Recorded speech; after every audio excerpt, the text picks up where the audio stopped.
Happy Thursday. I hope wherever you are that you and your loved ones are safe and well, that you're having a good week and a good day.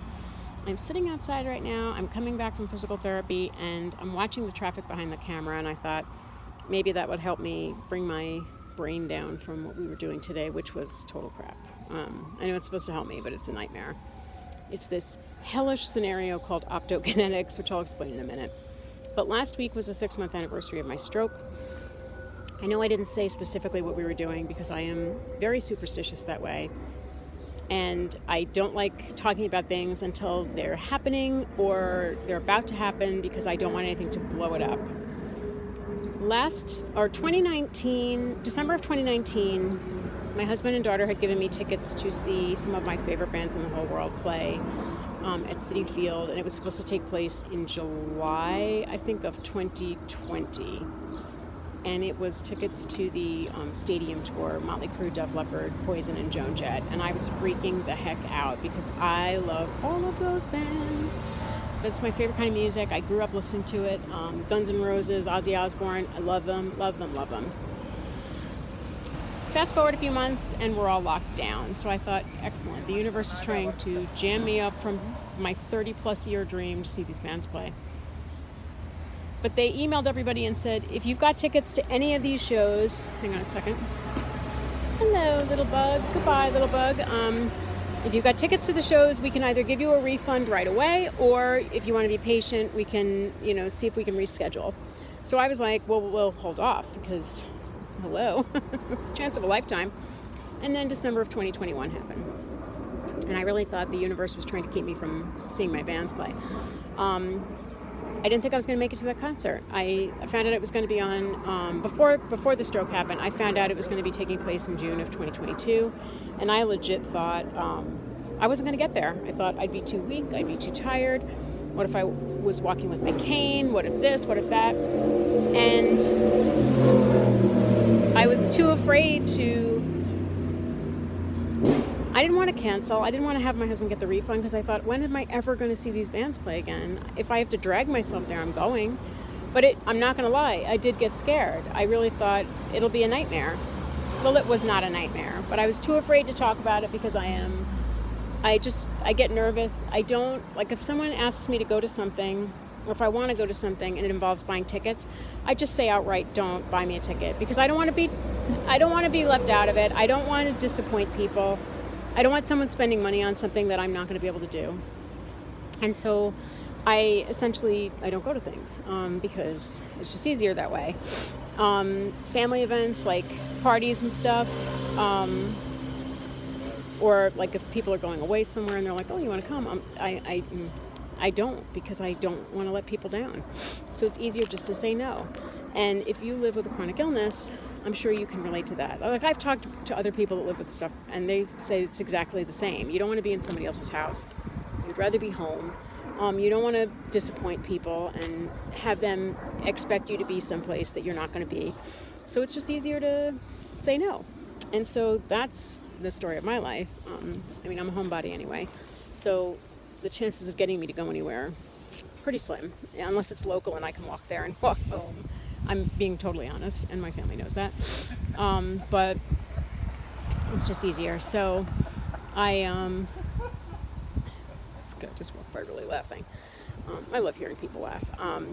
So I was too nervous to say definitely. Like if people didn't know about the concert, I was not saying anything. And then my daughter and I, it was so nice to be there with her, especially because we were able to make a new memory.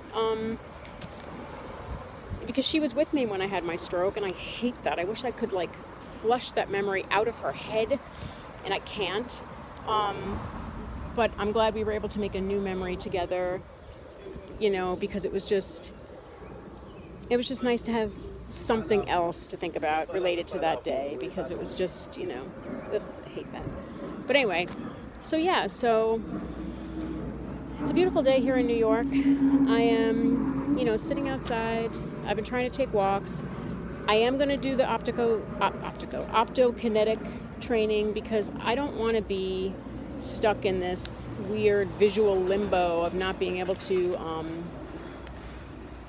look around in stores. And this stupid video this woman was in like a Walmart, and like she was just panning the camera back like so fast.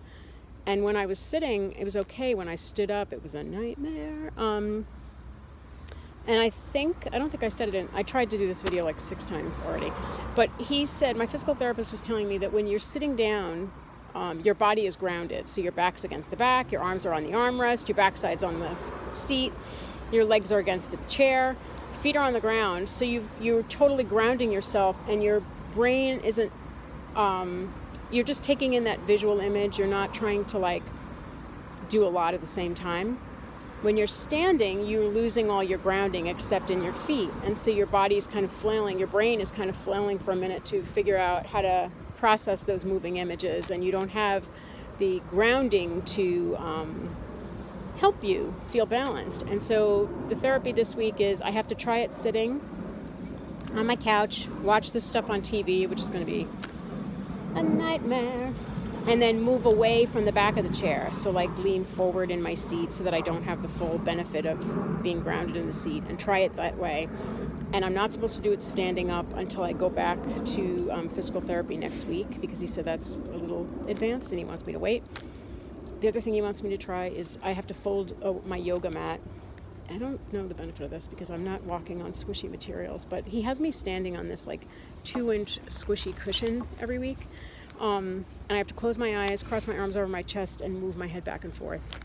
It doesn't sound complicated. Let me tell you something. It's a nightmare. And so, yeah, I have to fold my yoga mat and try that.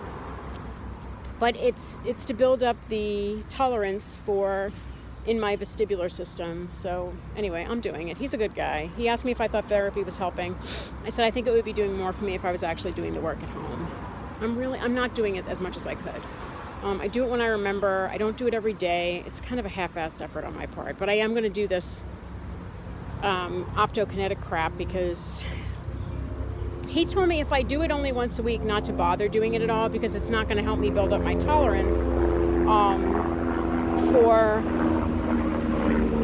building up and helping that part of my brain, those receptors. So if I'm going to do it every day, he said do it once. He wanted me to do it twice a day. I was like, please, let's be honest, I'm not going to do it. So he said, how about once a day, 4 minutes a day? So I was like, I can commit to that. 4 minutes a day, I can do it. But just today, like, we didn't do maybe we did do a full 4 minutes, broken up with breaks in the middle, but my head hurt so badly. So whatever, I'll do it. I have stuff coming up that I need to be able to see really well for, or at least to tolerate movement. And so I want to be able to do all that. But anyway, that's where we are. That's where we are. I may have some book recommendations in the weeks to come. But yeah, that's pretty much it. I wanted to tell you guys about that concert. It was very, very special. I was so grateful to my husband and my daughter, because I've waited since I was 14 to see those bands play. And I am not 14. I'm way beyond 14. I'm about to be 49 years old. So it's been a long time coming, and I'm so grateful. And it was such a treat. But yeah, so that's where we are. So I will leave it there, because I could just keep rambling, but why do that? I hope wherever you are that you have a low pain, no pain, low aggravation, no aggravation kind of a day, kind of a week, and kind of a weekend to come, because that's what we hope for. Oh my gosh. That's what we deserve. Very cute baby. And that is what I wish for each and every one of you. I hope you have a good, safe 4th of July. And I will see you next week. I'll see you tomorrow via the blog, next week for another video. Take care. Be well. Bye.